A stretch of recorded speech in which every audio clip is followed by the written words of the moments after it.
on the film.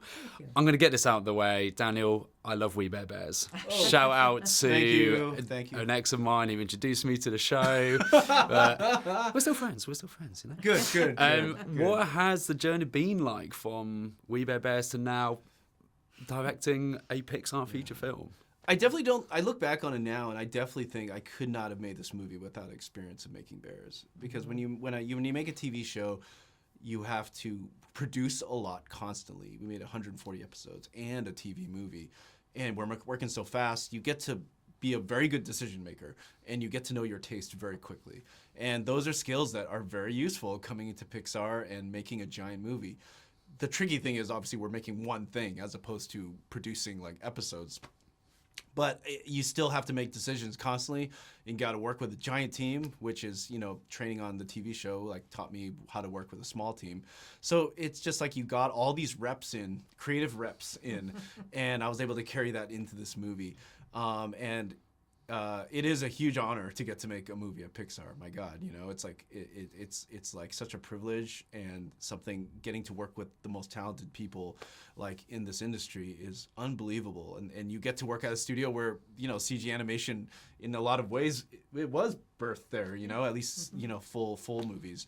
So I think it's just such a special thing to get to be there and be a part of that studio and making a movie. So yeah.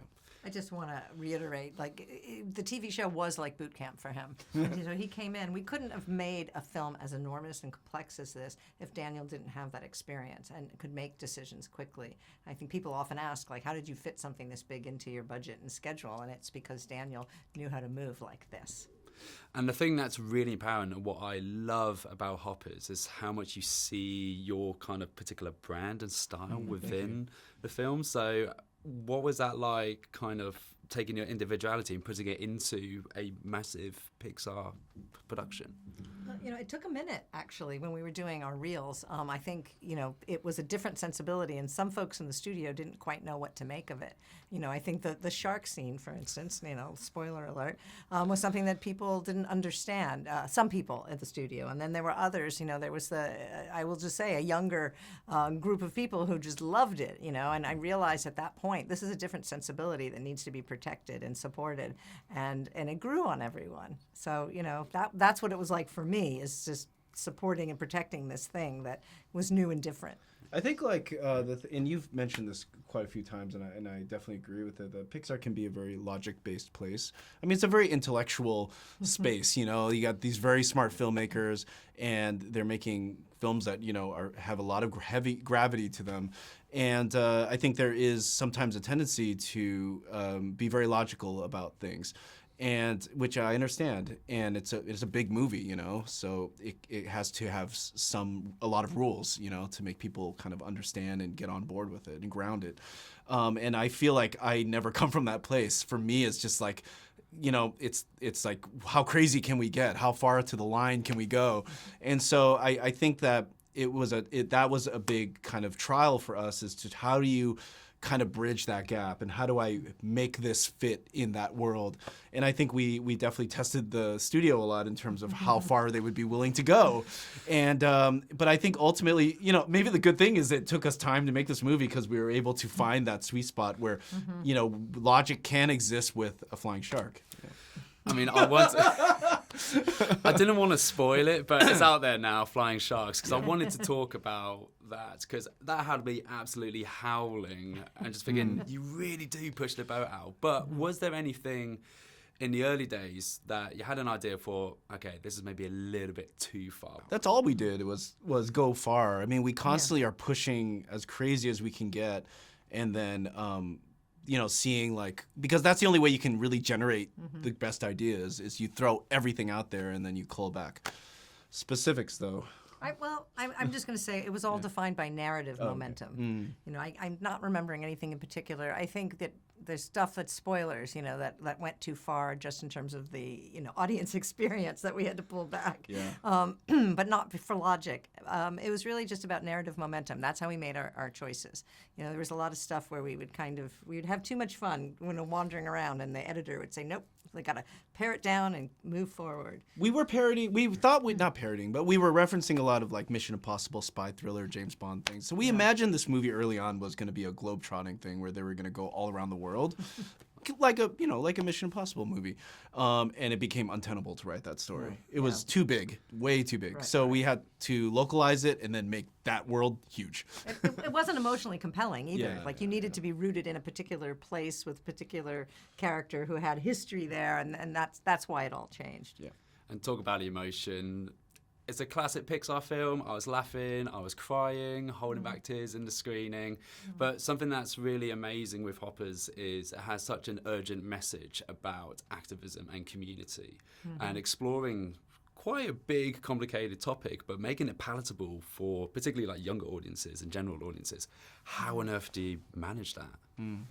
Well, I think we tell a story, again, about a particular character, and we dive deep into who she is, where she came from, and, I mean, that's what guided us, you know. For a long time, we did have trouble making her sympathetic. You know, she was this young, angry girl, you know, screaming at everybody, and when we figured out that we had to show her as a child and show, like, what her core motivation was, it was so sympathetic. You know, a little girl who just wants to save animals, we get that. But she's a little girl, so she's, you know, breaking all the rules, and, you know, as a kid would do, but it doesn't offend you. And then when she grows up, you go, okay, it's the same kid. We get that. So, you know, that was really what guided us through all of this storytelling and made her compelling. And I feel very lucky to be making this movie at Pixar because that is their bag, you know, is guiding emotion and making it powerful. And we're constantly showing the movie to these top filmmakers who have made these hyper emotional movies. You know, case in point, Pete Docter, who is running the studio, you know, he knows how to bring those emotions out and make them feel grounded and real and powerful. And, you know, I always knew I was going to be in good hands and I was going to have good mentors to help us guide that stuff.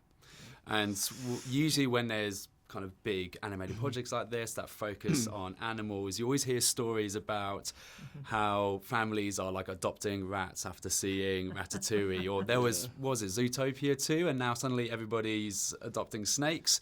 Are you ready to see a surge in beavers being adopted or becoming pets now? I don't think that'll ever happen, thankfully. No. Yeah. I hope that they're protected in the wild and not brought indoors. Yeah, you know, yeah. They only get rescued when they get abandoned, when babies get abandoned or kids get abandoned. But Yeah, beavers are not as accessible, so I think that at the very most, people at least be able to maybe go see them. and appreciate them. Yeah, You know, I think that in some places they're still a bit endangered. You know, they do flood farms, and you know they're not beloved by all. And I think it's important for everyone just to recognize, you know, the contributions they make. And you know, I think there was just a beaver released here, right? Yeah. And hopefully that people protect that environment and stand back and let it do its thing, because that's what we need. We need them to build those dams. We need them to build these ecosystems. They benefit us, too. So they need to be in nature, so Yeah. don't bring them home. Don't. They should not You've be heard it left. here, kids. Don't bring them home. No. Yeah. And as we're wrapping up, I asked Piper and Bobby about this.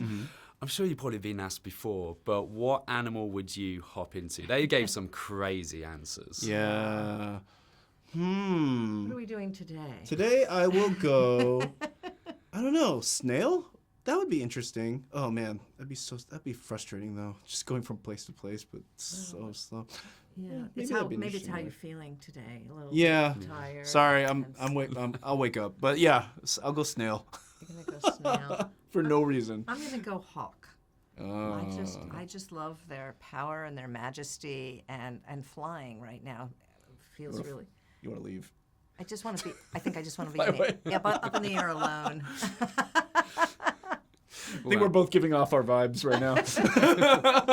Well, you might be pleased to know that is all the time I have. Okay. But thank you so much Thank for you. your time, and congrats on the film. Thank you so much. Thank you.